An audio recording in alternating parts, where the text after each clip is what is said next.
Welcome to podcast Amikom Jogja. Halo Creative People, selamat datang di podcast spesial Universitas Amikom Yogyakarta. Dan kali ini kita kedatangan sosok inspiratif, salah satu mahasiswa dari Prodi Ekonomi Universitas Amikom Yogyakarta tentunya. Dan saat ini sedang berkiprah di dunia acting, bersinar juga di dunia hiburan tanah air ya, karena dia ini turun dari kayangan mungkin yang kemudian selendangnya itu tertinggal di bumi gitu ya. Dan akhirnya nggak bisa balik lagi ke kayangan. Kita pokoknya mau ngobrol bareng sama salah satu sosok inspiratif ini. Dan welcome to the show, Dara Saraswati. Halo Mbak, Hai. Masya Allah, makasih. Hai, apa kabar Mbak? Baik banget, apalagi ketemu sama Dara. Terima kasih loh. Sama-sama, terima kasih juga sudah diberikan kesempatan untuk berbincang bersama kembali mengenang Iya, kampus bener banget. saat-saat waktu dari maba sampai di titik ini. Aduh, Betul. Aku mengenang pengen tanya, semuanya. ini pengen tanya banget. Ini salah satu alumni dari Prodi Ekonomi ya Iya, kan. betul. Kemudian kenapa bisa berkiprah? Tapi sebelum itu aku mau tanya nih. Pasti kan seorang Dara ini udah moncer banget ya namanya ya kan. moncer, tuh bahasanya moncer. Moncer apaan ya? Nah, ini tuh Oke. kenapa tiba-tiba ya memilih Universitas Amikom Yogyakarta yang dulu mungkin masih STIMIK kali ya? Masuknya udah univ ya? Pada saat itu udah univ. Oh, udah univ. Iya. Oke. Bukannya program studi Oh, iya, bener. ekonomi Bener. udah univ kan harusnya Iya. ya. Ya. Betul ya, ketika univ ya. Nah ini bisa masuk ke Amikom. Kenapa nih? Kita penasaran banget loh. Karena pada saat itu memang waktu aku masuk ke Amikom itu usia aku bukan di usia setelah lulus SMA banget tuh, which is biasanya average usia 18 tahun kan. Sebelumnya aku sempat kuliah juga di salah satu perguruan tinggi negeri di Jawa Timur. Universitas Perguruan Tinggi Negeri loh. Iya. Di Jawa Timur terus. Ya, itu ada ada kisah lucunya sebenarnya kenapa kok bisa jadi di Amikom dan kenapa memilih Amikom gitu. Nah itu dia. Aku dari kecil memang anaknya terbiasa nggak bisa mengandalkan income hanya dari satu source. Waktu itu kan dapat dari orang tua aja kan, karena pada saat itu aku SMP SMA itu di Purworejo dengan eyang, orang tua ngirimin uang terus. Tapi aku pengen pengen beli sepeda fiksi. Oh Waktu iya, itu kan yang lagi dulu, hits tuh, bener. kan. Ya. Ini ada ceritanya ya, aku ceritain dari awal ya. Terus aku mau beli fiksi mah gitu, nggak dibolehin, nggak dikasih. Terus putar otak gimana ya caranya aku dapet duit biar bisa beli sepeda fiksi gitu kan. Nyolong nggak mungkin, nyolong bahaya banget kan ya. biasa kan anak kecil kan suka nyolong duit neneknya, cuma 5 ribuan juga aku mikir udah mikir nggak mungkin 5 ribuan mau sampai kapan buat beli fiksi kan harganya waktu itu sejutaan dan zaman tahun berapa itu Iya. udah lumayan mahal lah gitu kan. Terus akhirnya aku main di Facebook, ada MLM. Oke, Nah, MLM ya. ya, Itu masih SMA berarti? SMP malah. SMP itu Emang ada multi level bakat. marketing. Terus karena itu ya udah dari SMP akhirnya aku udah masuk jaringan jaringan multi level marketing yang memang ya stigma itu pada saat itu negatif. Betul. Makanya kita menyebutnya bukan multi level marketing. Waktu itu kita menyebutnya dengan adalah istilah lainnya lah gitulah. Terus pada saat itu aku naif aja, aku percaya aja gitu. Tapi di situ aku dapat ilmu persuasif, dapat ilmu marketing. Itu yang membekali aku pada akhirnya untuk yang pertama, ilmu persuasif kan perlu keberanian, kepedean untuk meyakinkan orang. Benar. Nah itu aku dapat tuh ilmu dari situ dari aku SMP. Akhirnya singkat cerita dapatlah itu sepeda fiksi, udah gitu selesai ya. SMA lulus, abis lulus mau masuk kuliah, mama bilang sama papa. Aku bilang aku mau masuk perguruan tinggi negeri di Jogja gitu. Nggak usah, kamu kalau mau di Jogja mending mama papa nggak akan biayain kamu kuliah. Wah. Waduh. Soalnya aku punya pacar pada saat itu. Nah mama papaku pengennya aku gak boleh pacaran. Kayak udah kamu fokus sekolah, gak boleh pacaran.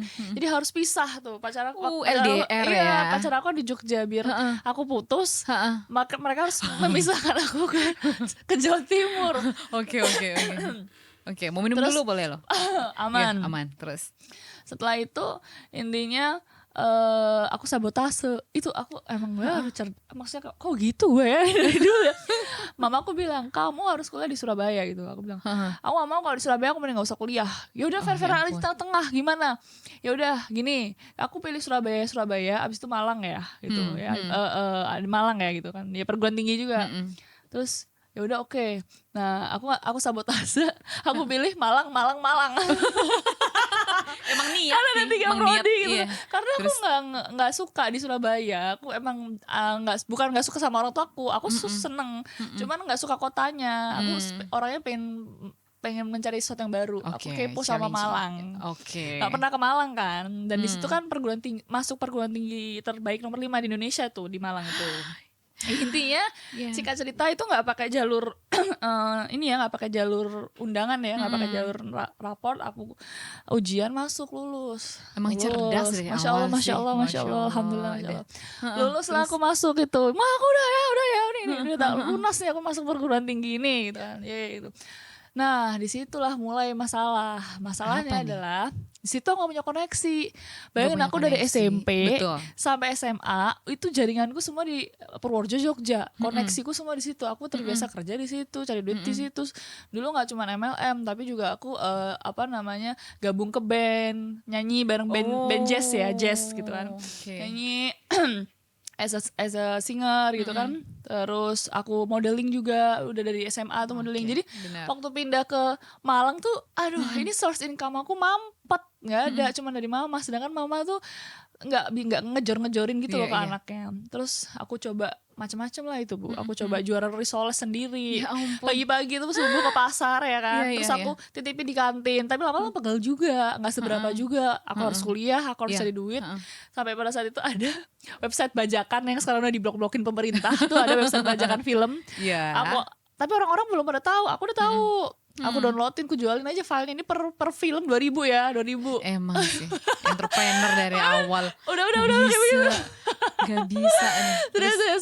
Terus tetap nggak nutup lah intinya. Aku nggak betah lah di sini nih, kayaknya nggak sesuai kalau dibandingkan waktu aku di Jogja. Kabur lah. Ya ampun. Kabur aku. Gimana proses kaburnya nih? ini nggak ada yang tahu nih. ini for the first time ya. First time perjalanan aku.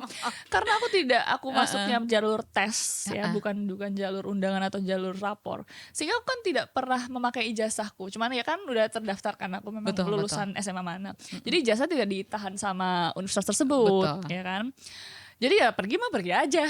Terus aku tinggal masuk ke kampus lain kan gampang, ijazahnya masih aku pegang kan gitu kan. Pergi aja. Ya udah pergi lah aku ke Jogja, nekat lah intinya. Nekat.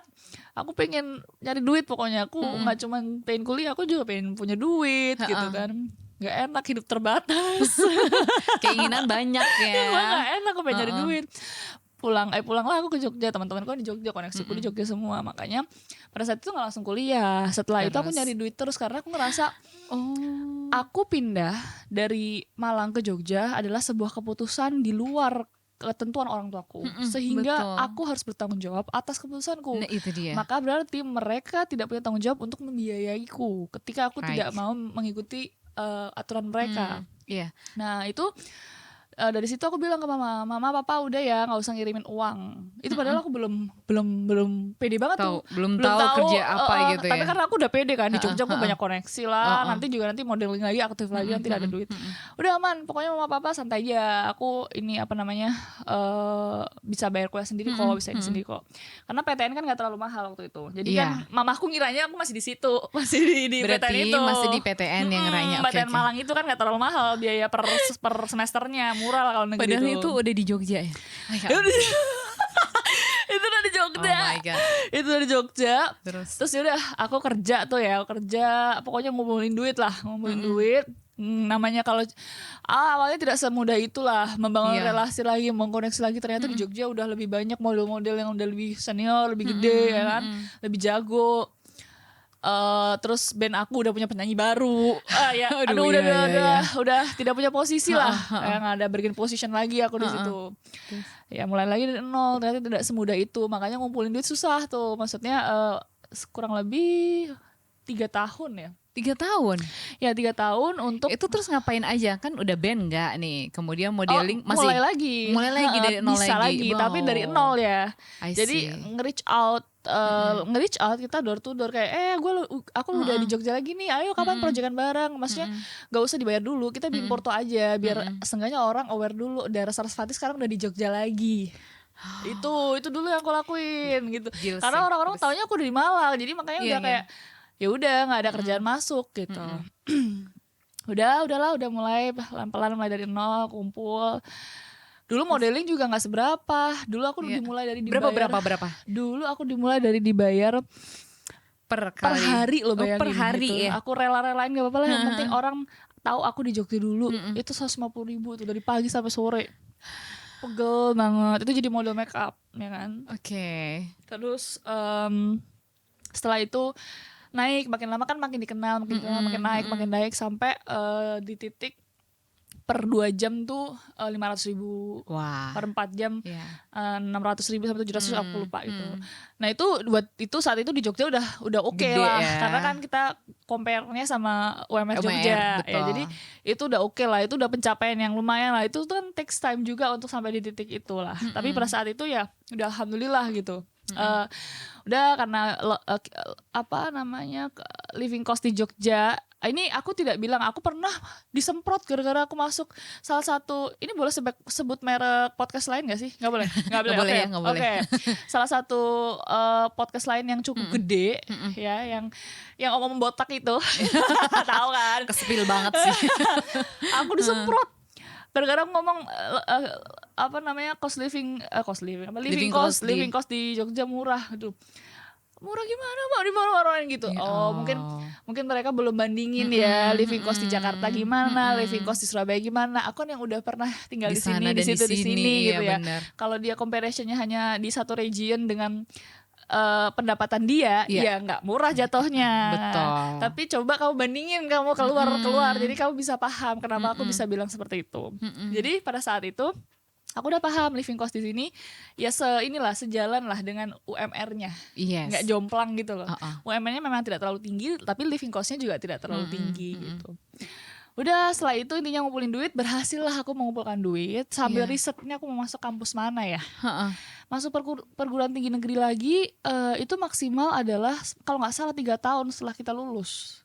Oke. Atau 2 tahun gitu, aku lupa gitu. Nah itu aku udah punya target, pokoknya aku harus ngumpulin duit. Tapi aku nggak tembus, maksudnya nggak keluar dari batasan waktu itu. Otomatis aku harus masuk swasta. Nah, aku masuk swasta harus masuk swasta yang bagus, nggak mau yang ecek-ecek. Ih, bener banget sih. Iya, Terus riset lah swasta yang bagus di mana ya, di Jogja ya. Ini kan tadi nanya kenapa Amikom kan? Bener. Panjang banget ya ini ya prolognya ya. Ya itu aku coba riset ada perguruan tinggi swasta yang katanya SI-nya itu terbaik gitu di Jogja. Bahkan lebih baik daripada perguruan tinggi negeri yang di Jogja yang masuk top 5-nya. Right. Nah di situ aku kayak wah ini keren. Terus aku coba profiling foundernya, which is Prof Yanto juga. Wah dia juga punya jiwa entrepreneur yang keren. Ini kok orang beliau ini kok berani. Pertama berani, terus komitmen, terus menurut aku tadi makanya waktu aku ketemu dengan beliau tuh sangat-sangat align, nyambung tuh karena ternyata kita punya visi yang sama dan punya keberanian yang sama menurut aku. Oke, benar-benar. Jadi berani untuk mengambil resiko besar. Itu aku senang sih. Udah langsung aku jatuh cinta dengan Amikom. Jatuh cinta aku dengan Amikom karena dengan profil foundernya yang sehebat itu, dan beliau dan salah satu program studinya itu yang terbaik, SI itu kan pada saat itu bahkan mengalahkan perguruan tinggi negeri di Jogja. Ya udah akhirnya aku masuk. Tapi karena aku tidak suka SI, ya aku pilih program studi yang sesuai dengan aku. Nah, dulu waktu di perguruan tinggi negeri sebelumnya aku di ilmu administrasi, ilmu administrasi publik. Aku di sini pengen nyoba belajar tentang ekonomi secara lebih luas. Akhirnya aku masuk ekonomi. Ya. Gitu. Ini panjang banget ya, 14 menit nih. Buat satu pertanyaan kenapa milih Amikom. Perjalanannya memang panjang kok. Untuk memutuskan sesuatu yang terbaik itu memang harus panjang. Oke. Itu kenapa Dara memilih Amikom. Nah, kemudian dari sudah masuk ke Amikom nih. Terus apa sih kira-kira yang align dengan Newport sekarang sampai daerah sekarang gitu? Align dengan maksudnya support Iya, maksudnya atau ada mata kuliah yang mau benar-benar support akhirnya terus daerah gitu. I see paham. Jadi memang program studi ekonomi di Amikom ini punya, kalau dalam ilmu marketing tuh USP, unique selling point, unique selling product ya, ya itulah. Jadi dia punya keunikan yang nggak ada di universitas manapun pada saat itu, yaitu program studi ekonomi mana yang dibekali ilmu desain grafis sama fotografi. Waktu itu aku mikir, ini kenapa ekonomi dikasih beginian gitu. Itu aku belum mikir tuh. Ini program studi ekonomi, kenapa gue harus belajar fotografi, kenapa gue harus belajar desain grafis, buat apaan? Ternyata Prof Yanto tuh emang visioner. Aku yakin ini juga salah satu kebijakan dari Prof Yanto mungkin ya, yang akhirnya melalui birokrasinya terus terrealisasi lah kebijakan untuk menetapkan mata kuliah tersebut, fotografi dan desain grafis. Iya. Ternyata memang sudah visioner. Beliau sudah bisa membaca tahun ke depan itu digitalisasi akan semakin maju. Betul. Oleh sebab itu makanya mahasiswa-mahasiswa di Amikom perlu dibekali skill-skill untuk kesiapan menghadapi digitalisasi sehingga tidak tertinggal. Aku baru mudah ngeklik di situ. Banget di Dara. Iya, ternyata ini maksudnya selama ini. Gitu loh. Aku tuh dulu bertanya tapi belum mendapat jawaban, dan ketika aku mulai masuk ke dunia digital aku baru paham. Ini maksudnya. Iya, ditambah salah satu tagline-nya apa yang lain dengan ini? Creative Economy Park. Yes, Creative Economy Park gitu kan. Jadi makanya itu ya align lah semua itu ternyata. Ih, keren sih. Ternyata ya itulah keunggulan dari Universitas Amikom Yogyakarta yang di mata Dara memang kok kayaknya kenapa sih ekonomi diajarin videografi juga gitu kan? Buat apaan gitu ya? Ternyata lain dengan apa yang sekarang Dara lakukan juga gitu ya. Akhirnya Dara sekarang berada di titik ini dengan ternyata panjang juga ya. Nah ini ceritanya ya. Ini kan satu lagi di ekonomi itu kita ada sub prodinya lagi ya. Program studi ekonomi ada subnya lagi. Apa tuh? Sub prodinya tuh perbankan sama konsentrasinya ekonomi kreatif, ekonomi kreatif sama perbankan. Terus Dara ambil yang mana? Yang kreatif lah. Iyalah, kreatif banget aku. Yang ngambil kreatif itu pada saat itu.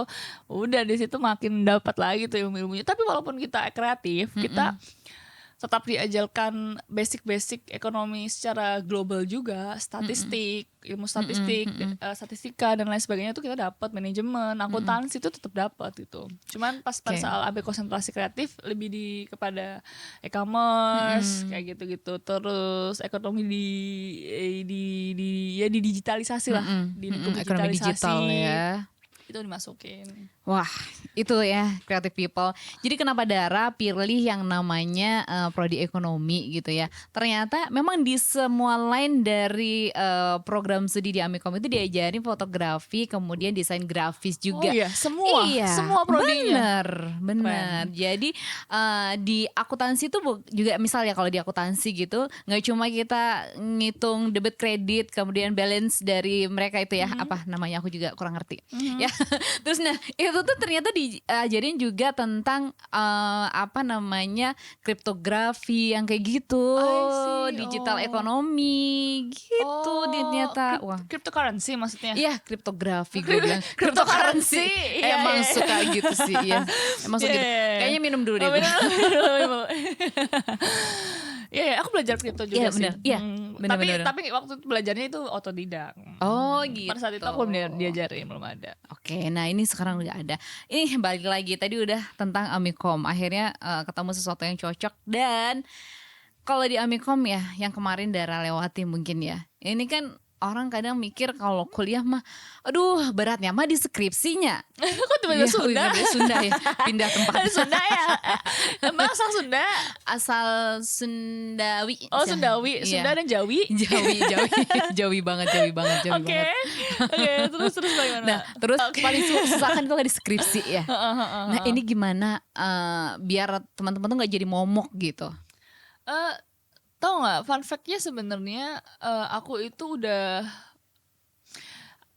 tuh waktu itu target memang pengen banget lulus cum laude. Gitu. Pengen memang aku udah cari kualifikasi cum laude itu adalah lulus 4 tahun, lulus 4 waktu, kemudian IPK di atas 3,5. Terus semester 7 tuh aku udah pengajuan skripsi. Aku udah ambil mata kuliah skripsi karena aku udah selesai semua tuh mata kuliah semua itu. Nah, tapi pada saat itu karena aku sibuk kerja dan lain sebagainya, jadi aku akhirnya terlena gitu loh dalam dunia pekerjaanku, sehingga padahal tinggal 2 mata kuliah, magang sama skripsi doang gitu kan. Sayang banget tuh kan. Terus ya udah akhirnya mau nggak mau aku nggak urus sampai akhirnya aku tahu dari teman-teman prodi Ilkom kalau bisa loh pengajuan jalur non skripsi itu banyak kok. Nah, kan yang jalur pengajuan non skripsi kan kamu udah ada beberapa prestasi. Udah coba ajuin aja gitu kata dia. Oh iya bisa. Jadi emang Amikom itu memfasilitasi dan mengapresiasi, menjembatani mahasiswa-mahasiswinya yang punya prestasi di luar lingkup pendidikan di Amikom. Kayak dia buat prestasi apa, dia buat karya apa, outputnya apa, itu bisa diajukan sebagai pengganti tugas akhir skripsi. Gitu. Ya karena itu bentuk apresiasi Amikom terhadap mahasiswanya. Wah keren banget itu. Ya udahlah, tergerak dan terdorong, terbakar semangatku untuk kembali lagi menyelesaikan studiku agar aku bisa mendapatkan gelar cum laude itu. Aku ambisi banget itu. Bener. Apa namanya? Dan IPK udah aman tuh, IPK aku udah aman tuh di 3,75. Pokoknya tinggal waktu, masalahku tuh di waktu itu. Betul. Ya singkat cerita intinya akhirnya dapat informasi kalau bisa mengikuti jalur non skripsi, dan di situ aku juga ngerasa bahwa dosennya bahkan sampai rektornya pun ya itu ketika mahasiswanya memang punya prestasi, beliau itu care gitu loh. Beliau menotis ini anak. Jadi beliau bisa menempatkan POV saya sebagai mahasiswa yang belum sempat mengerjakan skripsi, mengerjakan tugas akhir dengan jalur skripsi, sehingga dia memberikan penghargaan, kamu bisa mengajukan ini tugas akhirmu itu menggunakan jalur non skripsi, yaitu mempresentasikan prestasimu aja. Nah itu aku merasa wah ini memang benar-benar ya Prof. Yanto tidak hanya mencari keuntungan ya dengan membuat sebuah universitas. Beliau memiliki visi yang sangat mulia gitu ya. Terbukti kan dengan dia care dengan isu yang terjadi dengan mahasiswa-mahasiswinya. Dia tahu ini sebenarnya mahasiswa ini berpotensi dan punya prestasi tapi terhambat dengan kesibukan dan manajemen waktu. Beliau tuh paham gitu loh. Aku menempatkan posisi beliau dan beliau pun bisa menempatkan posisiku. Makanya akhirnya kemudian diberikanlah fasilitas itu kita bisa lulus menggunakan jalur non skripsi dengan mempresentasikan prestasi kita. Ya sudah, akhirnya aku jelaskan semua program-program, karya-karya, pencapaian-pencapaian selama ini yang which is menjadi content creator yang kemudian bisa dimonetisasi dari situ, menghasilkan uang, adanya aksi nyata. Betul. Dan berkelanjutan, tidak hanya berhenti pada aku sendiri. Artinya kan beberapa content creator dapat uang ya udah gitu mungkin Tapi aku nggak ngejudge ya, cuman mostly ada yang seperti itu. Ada juga content creator yang juga punya visi yang lebih luas, yaitu menyebarkan kebermanfaatan, dan itu aku juga pengen jadi orang seperti itu gitu. Sehingga dari kerjasama yang sudah terjadi ya, yang karya-karya yang sudah termonetisasi itu, kita mendapatkan anggaran tersebut akhirnya kita gunakan untuk melakukan program CSR lah kalau istilahnya di perusahaan. Ya udah, kita buat program itu, kita ke Wamena, kita ke suku pedalaman, itu dia. Kita anggarin uang itu ya 200 juta. Dana pribadi. Anggaran pribadiku. Wah. Ya. Wow.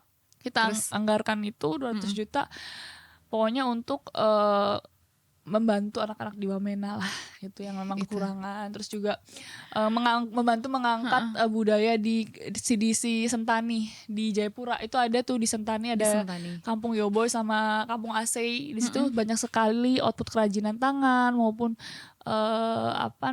sumber daya alamnya yang bagus. Mereka sih mostly sagu dan ikan. Nah, itu kita angkat di situ. Wah, Jadi ya itu womenpreneur juga pokoknya. Masya Allah, Aduh. amin, Masya Allah. Makanya Pak Prof Yanto melihat itu. Iya, Prof Yanto melihat itu dan Prof Yanto mengapresiasi itu, dan aku mempresentasikan aksi nyata output daripada karyaku berdampak juga loh pada Bener. kesejahteraan masyarakat. Dan juga harapannya juga bisa nantinya ya berkelanjutan membuat program yang untuk pemberdayaan masyarakat di daerah-daerah terpencil yang memang kesenjangan sosial dan ekonominya cukup besar dengan kita yang di perkotaan. Kemudian angka kemiskinannya tinggi di sana.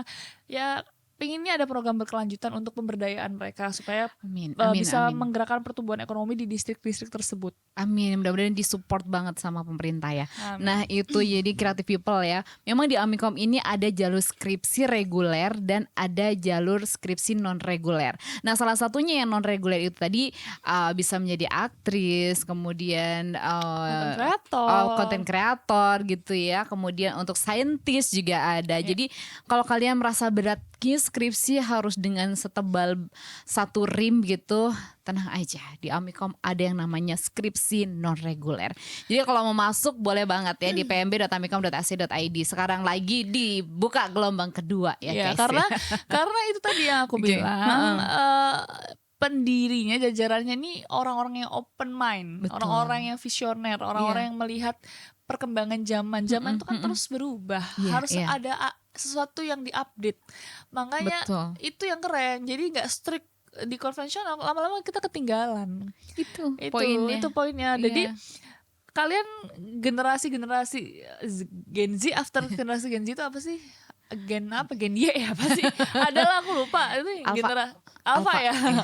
Ya after generasi Gen Z, Gen Alpha. Kalian nggak salah pilih sih kalau pilih Amikom, karena Amikom itu itu tadi mereka itu bisa melihat jangka panjang akan terjadi apa. Mereka ini orang-orangnya visioner sehingga mereka terus update, terus melakukan perubahan, terus berkembang, menyesuaikan potensi-potensi apa yang bisa dimaksimalkan di kemudian hari gitu. Betul, makanya kenapa Amikom berwarna ungu. Kenapa tuh? Karena kalau dalam bahasa Jawa artinya wungu itu artinya terbangun. Gitu, terbangun itu jadi selalu siap siaga dengan keadaan yang ada isu global gitu ya. Ada filosofisnya ya ini semua ya. Benar, kenapa? Terus ada kuningnya kenapa? Itu nanti saya tanyakan lagi ya. Jadi ungunya itu dulu ya. Ungu. Jadi bukan karena terus ketika bangun kuli bangunannya bilang, "Pak, nggak ada cat lain selain warna ungu." Enggak, bukan kayak gitu ya Creative People ya. Jadi emang ungu ini khusus bagi mereka yang bahasa kromonya itu orang-orang yang ditinggikan gitu ya. Maksudnya yang sepuh gitu, yang bukan sepuh ya, orang-orang yang dihormati maksudnya, orang-orang yang dihormati. Jadi kenapa ungu itu terbangun terus. Makanya aku ungu kampusku gitu. Aku ungu kampusku. Iya. Oke, itu tadi tentang bagaimana memilih Amikom, kemudian relate dengan yang ada sekarang, visi misinya kok sama gitu ya dengan rektornya. Nah, tadi kan sudah Dara bilang bahwa pakai lo dana sendiri CSR ini untuk memang visi Amikom juga menjadi kebajikan gitu kan. Nah itu relate banget sama dengan yang dilakukan oleh Dara. Saya amazed banget sih, amazed. Terima kasih, Masya Allah. Keren banget sih. Masya Allah, makasih. Amikom juga keren banget. Itu kenapa akhirnya terbesit untuk ya aku memilih Papua gitu? Ya karena memang di sana yang paling tinggi kesenjangannya sejauh ini ya. Negeri ditambah negerinya kaya banget. Aduh, kalau ngomong negeri kayak udah separatis aja kayak tanahnya kaya banget gitu loh. Sumber daya alamnya itu kaya banget. Tapi kenapa angka kemiskinannya tinggi gitu? Kenapa masih banyak masyarakat yang tidak sejahtera di sana? Bahkan listrik tidak ada. Di beberapa suku pedalaman ya. Yang harusnya memang ayolah itu anggaran yang sudah didapatkan dari olahan sumber daya alamnya itu dianggarkan iya. gitu untuk pembangunan di daerah itu sendiri. Ya Aku ampun. inginnya sih seperti itu ya. Iya. Cuman kan ya aku bergerak dulu lah. Kita nggak usah banyak mengkritisi lalala, tapi apa gitu kan. Ya udah kita bergerak dulu aja deh, mandiri deh. Apa yang kita punya, kapasitas yang kita punya, ya udah itu yang aku lakukan. Dan aku punya media untuk membangun awareness orang-orang terkait kondisi saudara kita yang ada di Papua, ya udah itu yang aku bangun awareness itu, bahwa saudara kita di Papua ya memang selama ini bukan baru-baru ini, emang udah lama seperti ini gitu. Kesenjangan banget ya Om. Dan alhamdulillah aku punya kesempatan untuk membantu mereka, ya aku Iya. pengen bantu. Berapa minggu di sana?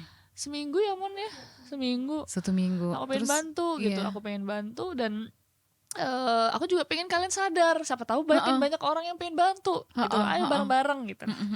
Pokoknya itu sih. Program apa yang dilakukan di sana, Dara? Sebenarnya programnya itu bukan program berkelanjutan pada saat itu. Kita lagi tes ombak aja, apa sih isu mereka kelaparan. Ya udah kita bikin program masak besar ya kan, yang terinspirasi dari Kabupaten Santoso juga ya kan, untuk memberikan makanan-makanan bagi mereka yang kelaparan. Terus terkait pendidikan, kita bantu kasih pakaian. Tapi kan kalau kita selesai terus apa? Nah ini harus dipikirin kan. Iya. Oh aku mikir kayak kemarin ketemu sama temen, dapat insight yang dia juga masya Allah alhamdulillah tuh punya visi yang bagus teman aku ini, yaitu ingin banget bermanfaat dan bisa membangun ekosistem. Walaupun kita sudah tidak bantu, at least kita buat ekosistem di lingkungan tersebut agar bisa bergerak dan bertumbuh sendiri, perekonomiannya, pendidikannya dan lain sebagainya. Nah itu kan program berkelanjutan yang harus dipikirkan gitu. Nah itu yang benar juga, ada yang terbesit di otak. Semoga kedepannya ini insya Allah ya, semoga Allah bantu gitu kan. Amin. Untuk bikin program berkelanjutan untuk membantu saudara-saudara kita. Aduh, aku nggak bayangin ya. Aku ngeliat yang di YouTube, kemudian lihat di Instagram, Instastory-nya Dara gitu ya. Apa yang Dara rasakan di sana sudah sesampainya di tanah Papua? Yang aku rasakan di sana, pertamanya aku seneng soalnya waktu aku di sana, wah aku berhasil gitu untuk sampai di tanah Papua. Aku kan nggak pernah ke Papua dan aku mengalami beberapa kendala terkait medannya seperti apa di sana, terus isu konfliknya kayak gimana. Karena yang kita mau sasar kan memang pegunungan yang agak sedikit rawan gitu kan. Tapi kan niat kita baik, niat kita kan nggak mau ngapa-ngapain, niat kita pengen bantu gitu loh. Ya kalau ada ngomong rasa ketakutan, aku suka tentangan ya, jadi jadi aku makin bergairah. Kalau ada kayak gitu aku makin bergairah untuk bisa menaklukkan itu gitu. Dan tujuanku intinya bukan soal pride ya, kalau aku bisa menaklukkan ini berarti aku keren, enggak, bukan itu. Tujuannya lebih kepada aku pengen bantu, ya aku harus bisa. Kalau itu udah disaranin, udah lah Mbak, kita di Jayapura aja, ada nyaranin dari temen lah, itu lebih aman. Jayapura itu iya memang ada, tapi ini yang lebih butuh pertolongan menurut aku daerah Papua Pegunungan gitu. Kita udah sampai sini, jangan nanggung. Udah pokoknya gitu. Kalau Dara udah punya keinginan ya harus ini, tantangan challenge-nya lebih besar di situ gitu ya. Akhirnya gitu dengan segala macam apapun itu aku nggak mau tahu, aku harus bisa nge-reach out mereka gitu. Akhirnya mungkin karena niat baik dan juga kerja sama tim yang baik, Allah kasih kemudahan ketemu dengan salah satu tim yayasan swasta lah, yang memang yayasan ini fokusnya kepada untuk kegiatan sosial, membantu saudara kita. Ya udah ketemu dengan mereka, dan kebetulan mereka juga sudah di sana bertugas selama 3 bulanan, hampir 3 bulan di Papua Pegunungan, di Wamena. Mereka udah bantu-bantu duluan. Jadi mereka udah lebih menguasai situasinya, mengenal dengan orang-orang suku pedalamannya. Jadi bisa mengkondisikan agar situasinya lebih kondusif. Dari situ ya alhamdulillah, ini benar-benar masya Allah, berarti Allah mengizinkan aku untuk kesana berarti, karena dipermudah. Betul. Itu H-4 kita mau pergi udah bikin RAB itu udah sampai revisi ke 3-4 kali, karena kita gak tahu, kita harus di sana lihat ChatGPT berubah-berubah, tapi ternyata aktualisasinya tidak seperti itu gitu. Iki piye iki tos yang bener endi gitu kan. Sampai akhirnya kita ketemu dengan yayasan tersebut. Dan yayasan tersebut membantu lah, karena mereka sudah berpengalaman kan 3 bulan di sana, membantu untuk menincikan, kalau mau bikin ini anggarannya segini, ya udah kita deliver itu anggaran kita ke yayasan itu yang membelanjakan, terus mengkondisikan.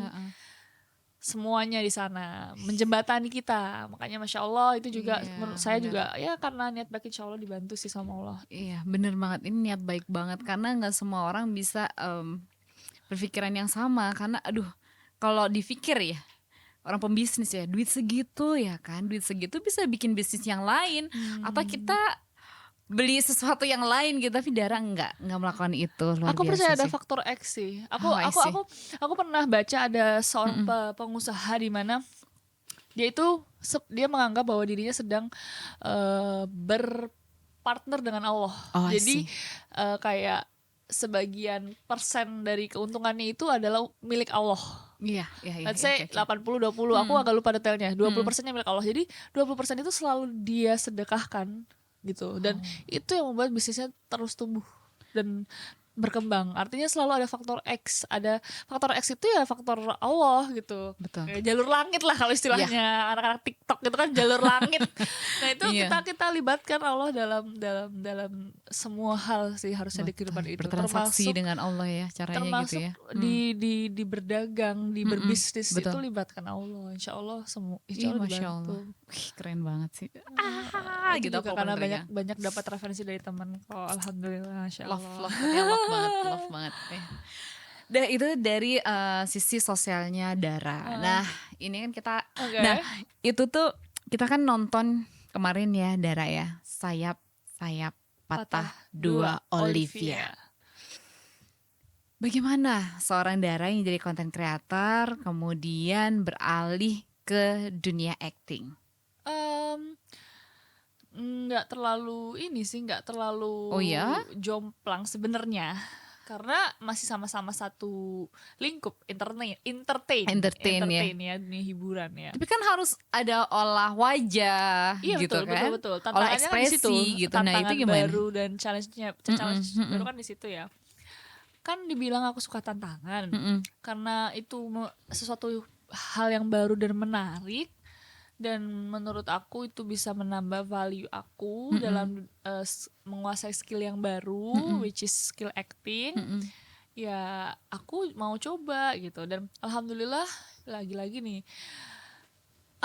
kalau dibilang beruntung, gak ada sesuatu yang beruntung di dunia Oke. ini. Allah itu adil gitu ya. Keberuntungan itu akan datang di saat kamu itu sudah siap. Sebelum aku ada di titik ini, aku juga udah pernah ngerasain yang aku tadi ceritain di Malang kan. Iya. Orang kan nggak tahu aja gimana ceritanya. Terus sebelum aku bikin konten akhirnya viral dengan trendsetter people reaction, berapa tahun aku konten itu dari 2019. 2019 Iya. ya. Naiknya 2023 akhir, 2024 awal deh. Konsistensi Berapa selama tuh? 4 tahun 4 loh ya. tahun. 4 tahun baru naik. Iya, Itu iya, tuh itu pun juga udah gonta-ganti niche yang tadinya udah bikin. Itu kan kalau kita ngomongin content reaction kayak cuma lenggak-lenggok gitu doang kan. Tapi sebenarnya aku nih orangnya kayak gini. Orangnya tuh suka lihat suka kayak penasaran sama teori-teori konspirasi gitu-gitu. Dulu aku sempat bikin kayak konten kayak Nancy Judge gitu di TikTok. Oke, kayak oke. bikin Iya. ini. Pokoknya gonta-ganti niche lah. Sampai akhirnya ke apa yang potensi bisa jadi uang. Oh, biasanya kan endorsement brand tab ini kan gak beauty ya. Ya udah jadi beauty reviewer. Oke. Pelan-pelan di situ juga udah mulai dapat endorsan. Itu lumayan sih 1 kali VT pada saat itu. Pada saat Bertahap itu. ya, bertahap ya tapi ya. 250, terus 500, terus 850 sampai 1 juta. Kalau sekarang sih Ya. 30 sampai 40 juta. Sekarang 30 sampai 40 juta. Satu VT. 1 VT. Ya. Baiklah, aku menghilang. Luar biasa. Aduh, berapa kali UMR itu ya? Aku mikir ya kan. Ini yang perlu digarisbawahi. Itu semua ya ada perjuangan dan kepedihan di belakangnya dan keberanian. Gak ada yang instan ya. Gak ada instan. Dan benar. harus berani dan harus konsisten. Itu kuncinya. Jadi jangan berkecil hati. Kok dia bisa gitu ya sekali VT doang lah. Lihat dulu nih harganya dibayar berapa untuk bisa ada di posisi ini. Harus berani menghadapi orang tua yang kecewa ketika anaknya pindah. Iya. Ya itu kan membentuk sebuah tanggung jawab. Mau nggak mau aku harus survive sendiri.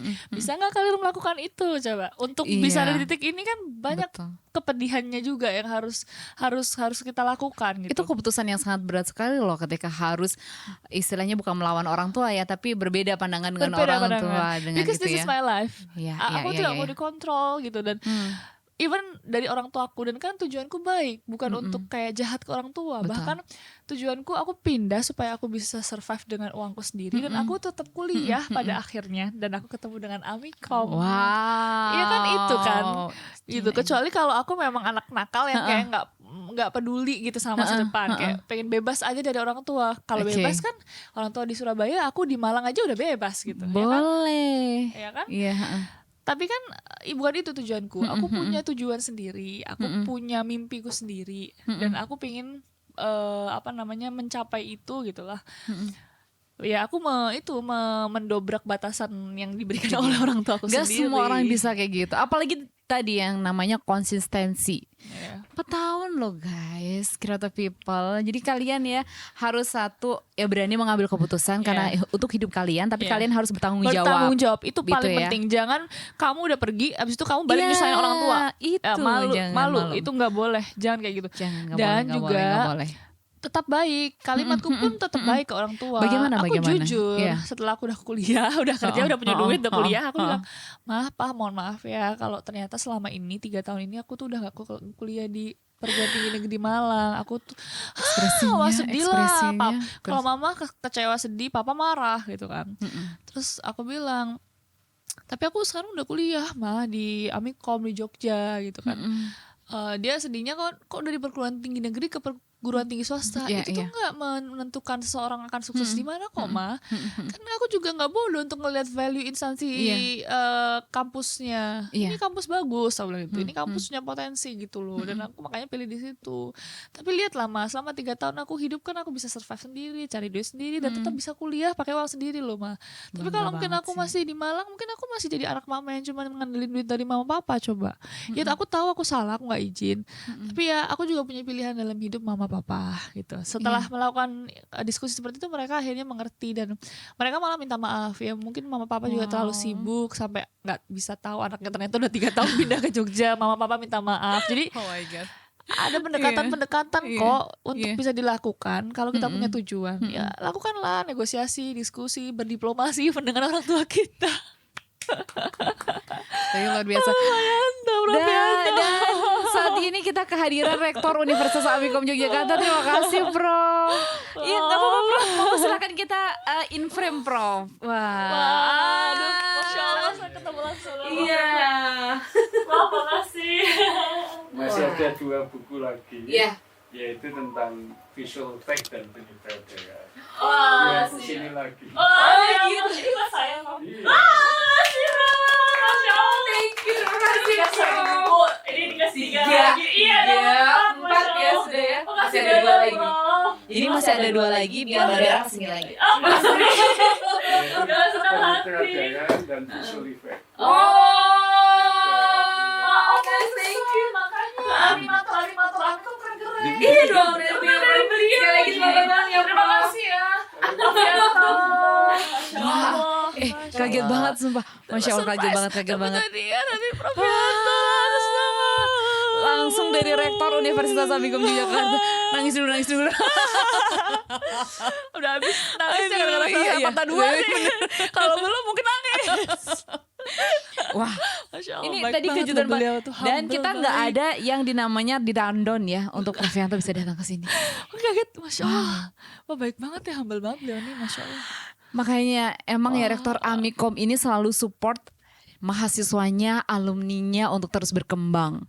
Dan ini salah satunya contohnya ya. Dikasih buku loh. Adi ini semuanya Prof Yanto loh yang nulis. Ya Allah. Iya, The Oscar Winners and Box Office, The Secret of Screenplay. Nggak main-main Hollywood kelasnya.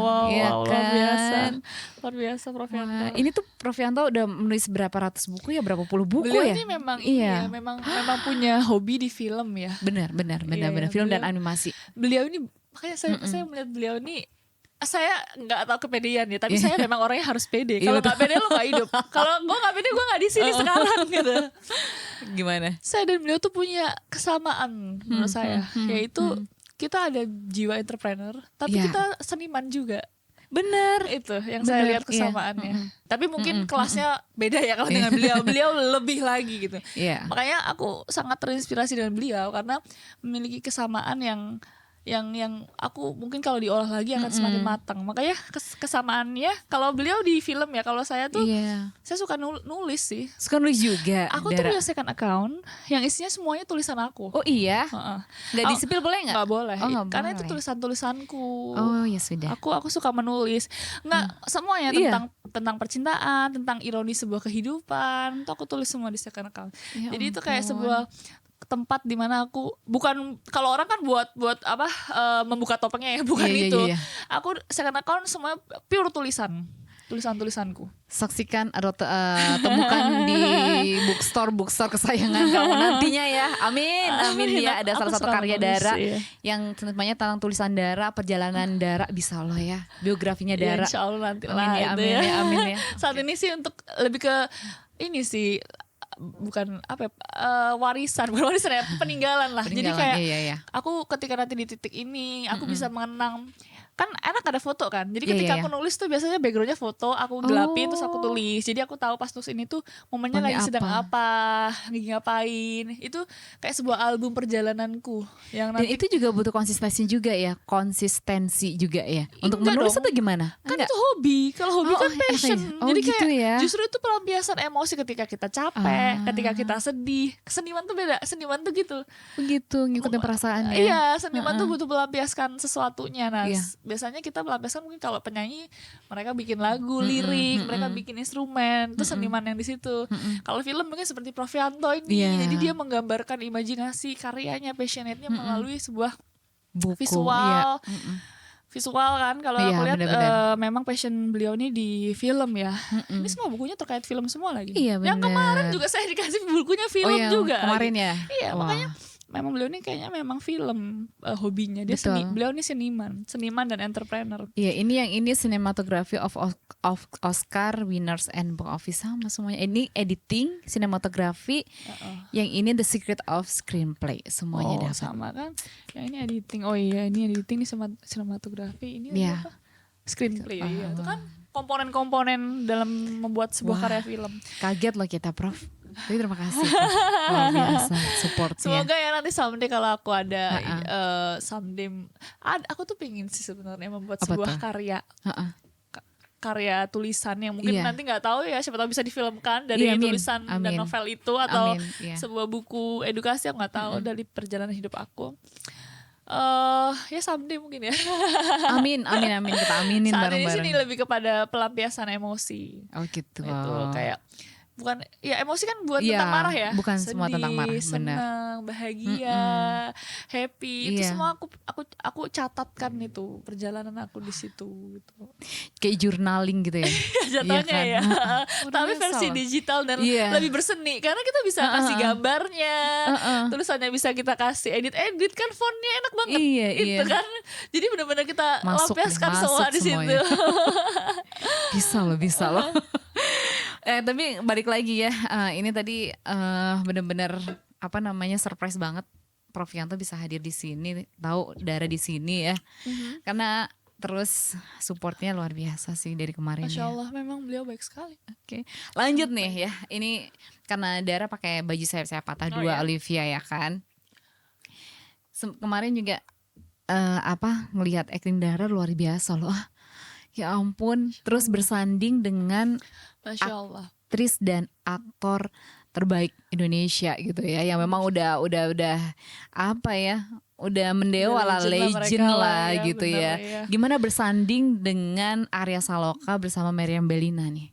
Ya deg-degan, sesuatu yang baru, dan kalau kita passionate di dalamnya dan tanggung jawab di dalamnya pasti deg-degan.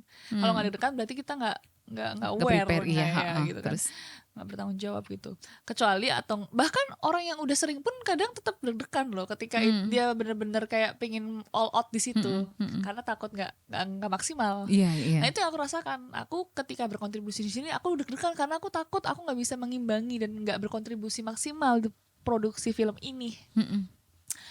Tapi ternyata seiring berjalannya waktu, mereka sangat humble, sangat merangkul, sangat sekekeluargaan itu lingkungan kerja kita di sana. Berarti kayak udah kayak tempat nongkrong gitu ya. Mau ngobrol sama orang tua, mau ngobrol sama anak kecil, udah kayak keluarga, aku bilang. Berarti kamu ngerasa di produksi Olivia film ini kan mungkin creative people yang belum nonton kayaknya harus wajib nonton Sayap Patah 2 karena dan sediain tisu sih menurutku. Emang prosesnya semenyenangkan itu tapi terus, ternyata output filmnya tidak semenyenangkan proses gimana film tuh? syutingnya. Kan kalau syutingnya happy kayak tempat nongkrong, ngobrol. Iya. Outputnya filmnya kan sedih, bikin Bener. menangis dan menyesak. Gitu nangisnya tuh sampai yang gitu beneran ini aku nggak bohong karena aku udah nangis. Mana tuh? Pas adegan ketika bagian gitu ya, gitu, jangan lupa. biar orang penasaran. Iya, bener banget. Ayo bagian mana coba nonton makanya. Bagian yang itu, ya ampun.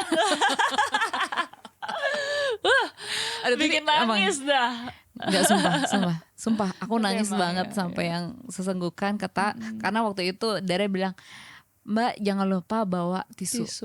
Lupa dan kan? aku lupa terus aku pakai sama aku nyuruh lu jangan lupa bawa tisu, aku juga nggak bawa. Aku pakai jilbab morning. Aku bingung, wah ini bajunya yang mana nih?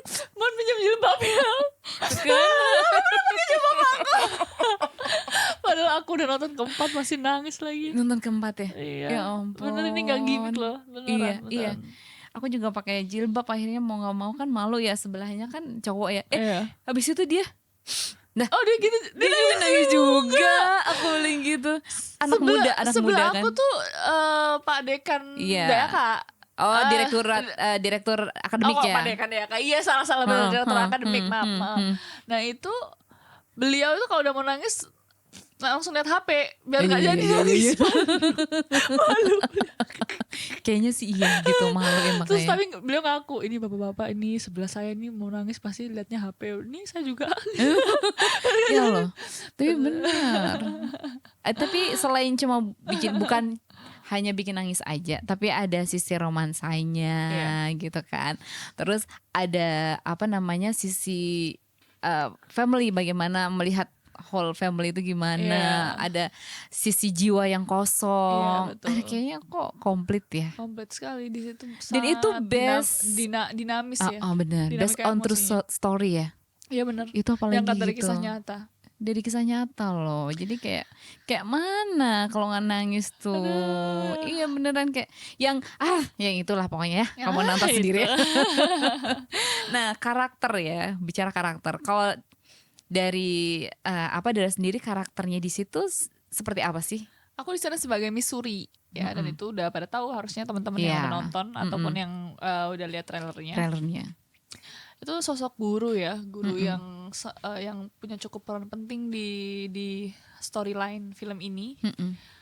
Karena memang nanti di situ juga Suri ini terkoneksi langsung dengan Olivia sebagai gurunya kan, dan ya nggak hanya berperan sebagai guru yang mengedukasi secara intelligence, tetapi juga dia punya empati tinggi terhadap Olivia.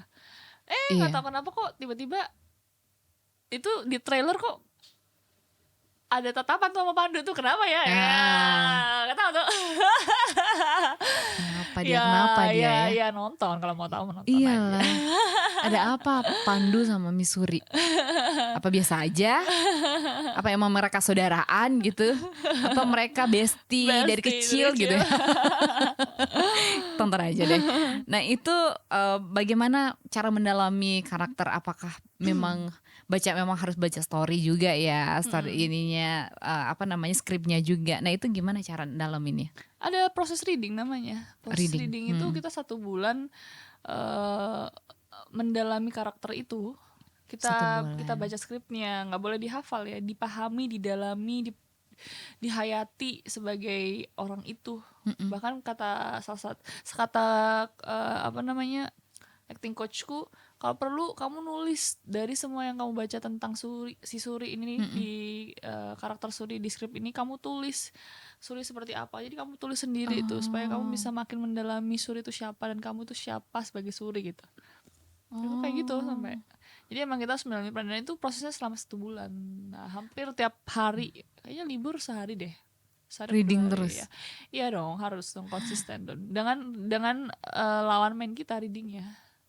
Soalnya aku ada scene kan, aku kebanyakan scene-nya sama Mas Arya dan Mas Arya, Tante Mer sama Olivia, Eca, Tante Masnya. Ya udah readingnya berempat itu terus. Itu yang malah makin susah Mas Arya tuh, karena dia kan scene-nya banyak sekali. Dia pasti harus leading dengan kubu kami, nanti dia harus leading dengan kubu Leong dan kawan-kawannya kan.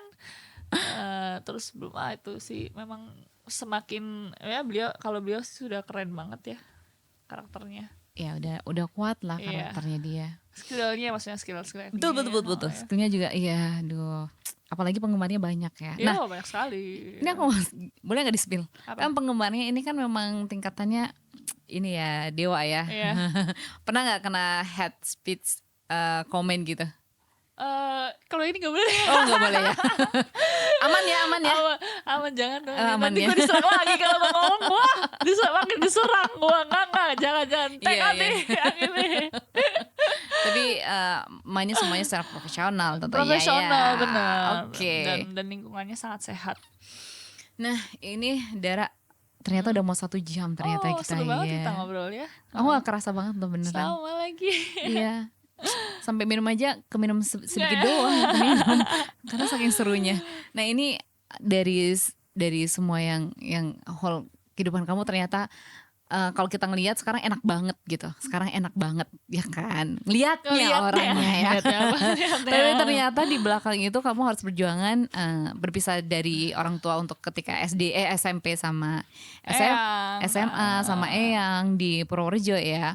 Kemudian ditemukan dengan sebuah pilihan harus mengikuti orang tua hidup tuh gitu ya. selalu menjadi pilihan kita, bukan ditemukan. Kita tuh selalu berhak memilih kepilihan kita. Itu gimana dong? Kayak gini misalnya contoh.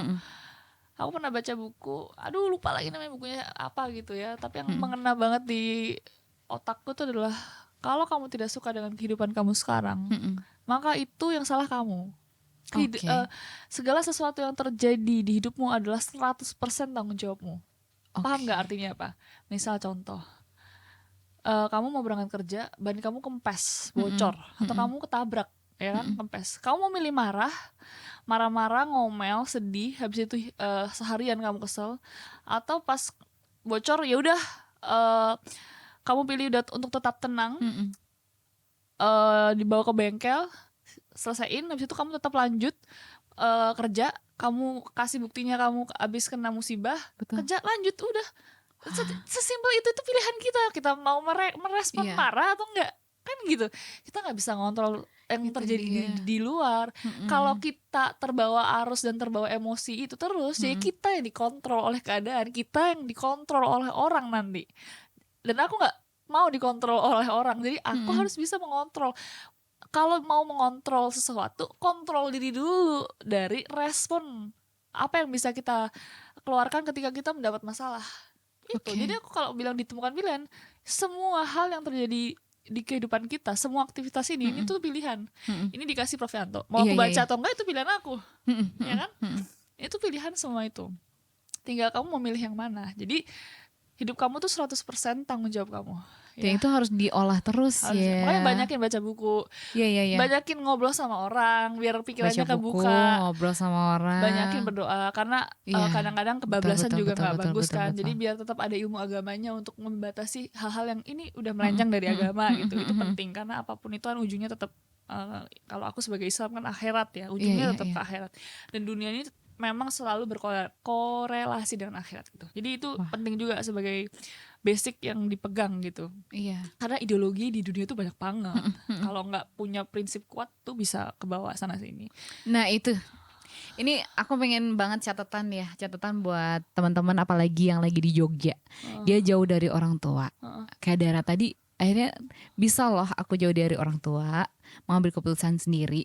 Cuman memang tetap aku bertanggung jawab. Nah, faktanya nggak semua orang bisa melakukan itu, gitu kan? Nggak semua orang bisa berpikiran yang sama Dara. Nah ini buat pesan buat teman-teman yang lagi di Jogja jauh dari orang tua, bagaimana mereka itu bisa bertanggung jawab terhadap diri mereka sendiri, apalagi lingkungan yang memang sekarang ini cukup meresahkan. Alhamdulillah aku nggak tahu ini gift mungkin ya. Mhm. Aku dikasih mental berontak gitu. Tapi untungnya aku sayang sama Allah gitu. Jadi Iya. jadinya berontak itu masuk ke arah positif, berani gitu. Jadi dari kecil memang contoh aku pengen punya fiksi. Ya aku berani ikut MLM gitu. Gimana caranya gitu kan, berani. Itu kan hal yang baru buat aku. Iya. SMP gak ngerti apa-apa, tapi udahlah nyemplung aja dulu, yang penting ntar juga ngerti gitu. Yang penting tuh berani. Nah, berani dan berani bertanggung jawab juga kalau kamu salah. Kebanyakan orang yang takut itu mereka gak siap untuk menanggung kalau mereka gagal. Itu dia. Padahal kalau kamu gak mulai, ya kamu gak akan pernah tahu kemampuanmu tuh sampai mana. Kan kalau kamu mau tahu mengukur kemampuan tuh kamu harus mulai. Iya. Kegagalan itu bukan akhir. Selama kamu hidup, it's not the final, it's not the end of the game, it's not the end of your life. As long as you're still alive, masih akan ada terus kesempatan kamu untuk bertumbuh, dan gagal adalah bagian proses bertumbuh. Kalau kamu nggak bisa merasakan rasanya sakitnya dikhianatin, kamu mungkin akan berkhianat terus sama orang. Tapi kalau kamu tahu rasanya dikhianatin, kamu tidak akan mengkhianati orang pada akhirnya. Ya kan? Iya. Kalau kamu tahu Bener rasanya kamu tahu rasanya rasa sakitnya duit habis karena manajemen finansial buruk. Akhirnya aku belajar, besok aku nggak mau, aku harus belajar financial management supaya bagus, supaya perusahaanku biar makin berkembang. Kan harus melewati fase itu untuk orang bisa semakin bagus skillnya. Nah, nggak kebanyakan orang itu mau merasakan experience itu. Mereka maunya cuma merasakan experience yang enak-enak doang, yang nyaman-nyaman doang. Padahal kalau untuk nggak bisa kayak gitu tuh. Kamu kalau mau sesuatu kamu harus mengalami proses supaya kamu paham. Betul. Itu banyak yang orang tuh nggak paham. Kamu hidup cuma buat ngerasain enak aja tuh flat menurut aku. Hidup tuh kan emang banyak sekali dinamika, dan itu kan yang membuat, itu kan arti kehidupan itu kan dinamika sebenarnya. Naik turun naik turun itu kan membuat kita hidup. Nah, kalau di sini gini terus juga nggak enak. Di zona nyaman Nggak enak terus juga gitu enak, ya. Nggak enak menurut aku loh. Iya, karena Dara ini orangnya challenging banget. Ya kan? Itu yang buat kita bertumbuh soalnya. Itu bener. Dan kita terbentuk dari situ ya kan. Iya. Kita ditempa, kemudian kita terbentur gitu. Iya benar. Terbentuk. Oke, nice. Wah, ini kayak luar biasa loh. Aduh. Ini itu aja sih saran aku. Intinya gimana nih? Kalian itu harus berani. Kalau kalian ingin memulai sebuah perubahan atau ingin perubahan terjadi di lingkungan kalian, ya kalian harus yang memulai gitu loh. Jangan menuntut. Kita nggak bisa mengontrol keadaan atau situasi di luar kita.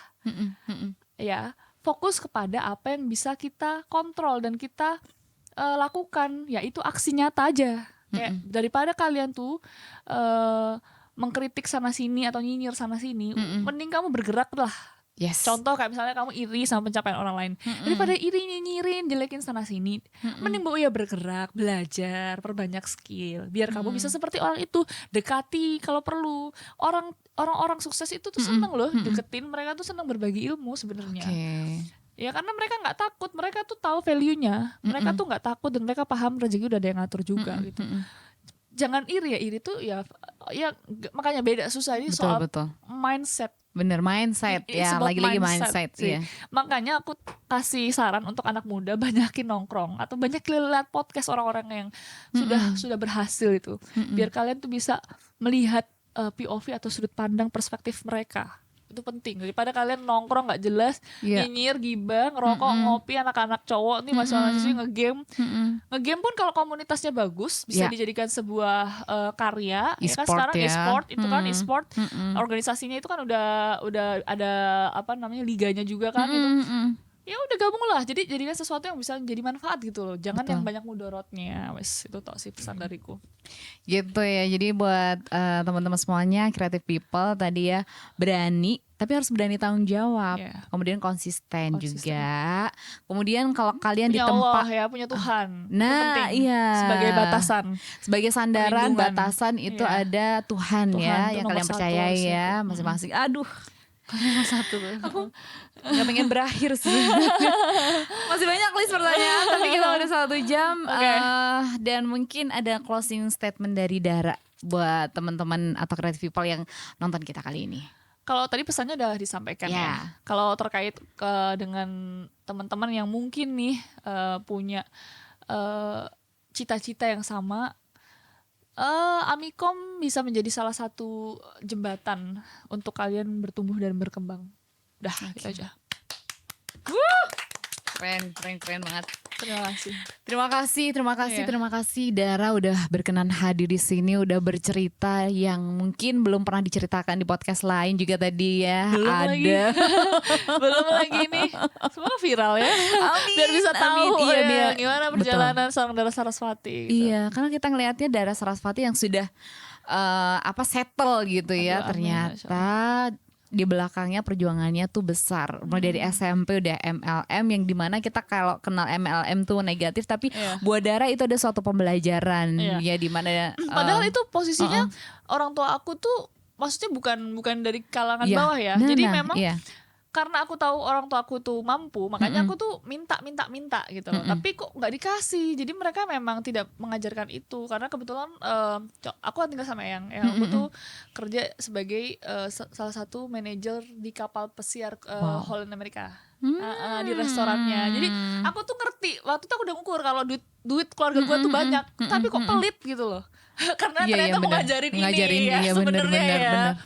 Itulah pentingnya mendidik anak tuh juga nggak boleh dimanjain. Nggak boleh dimanjain. Itu. Pesan buat orang tua. sebagai ibu dengan 2 orang anak nggak boleh yang namanya manjain terlalu banget. Dikasih ketika dibutuhkan aja ya. Kalau dia cuma pengen ya nggak boleh ya. Itu justru nggak sayang dong. Karena nggak sayang masa depan anaknya gimana kalau iya kan kita nggak ada selamanya di dunia ini gitu ya sebagai orang tua ya kan. Aduh, makasih loh ya udah dikasih pelajaran. Ibu, sama-sama. Ya jadi sebagai orang tua aku juga belajar dari Dara gimana keluarganya memberikan kepercayaan. Yang pertama, yang kedua tidak terlalu memanjakan. Kalau duit malah mah berlimpah sebenarnya. Tapi Dara berusaha loh dari situ, luar biasa ya.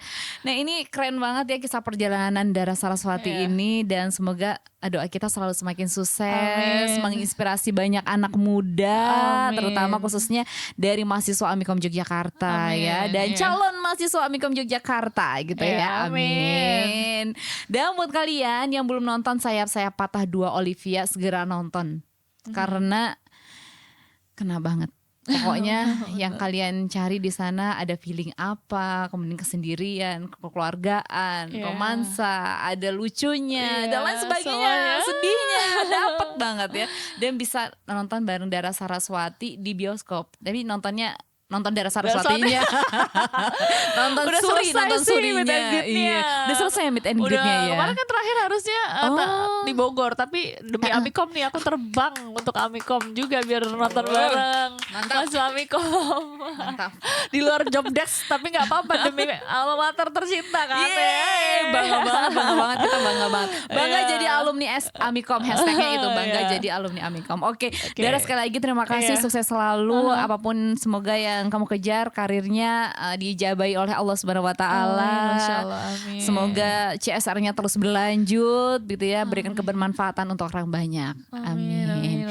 Dan jangan lupa buat creative people yang pengen banget kayak Dara gitu ya, langsung aja join di pmb.amikom.id karena ada 16 prodi dari D3 sampai S1, dan juga ada 3 prodi yaitu S2 dan juga S3 juga ada di Universitas Amikom Yogyakarta. Dara, terima kasih. Sampai jumpa lagi di lain kesempatan. Sama-sama. Bahagia banget. Itu Creative People ya. Tadi perjalanan karir Dara yang memang memberikan kita inspirasi. Mudah-mudahan kalian juga terinspirasi, dan mudah-mudahan kalian sehat selalu dan bisa bertemu. Kalau ketemu Dara dimanapun silahkan sapa, karena Dara ini humble banget, mau diajak foto ayo gitu. Tahu aku bilang ya ampun, nih orang kok humble banget ya, terbuat dari apa ya, sama lo ya. Sama aja, terbuat dari tanah, makan nasi sama kok. Oke, gitu aja Creative People untuk podcast kita kali ini. See you next time. Wassalamualaikum warahmatullahi wabarakatuh. Terima kasih.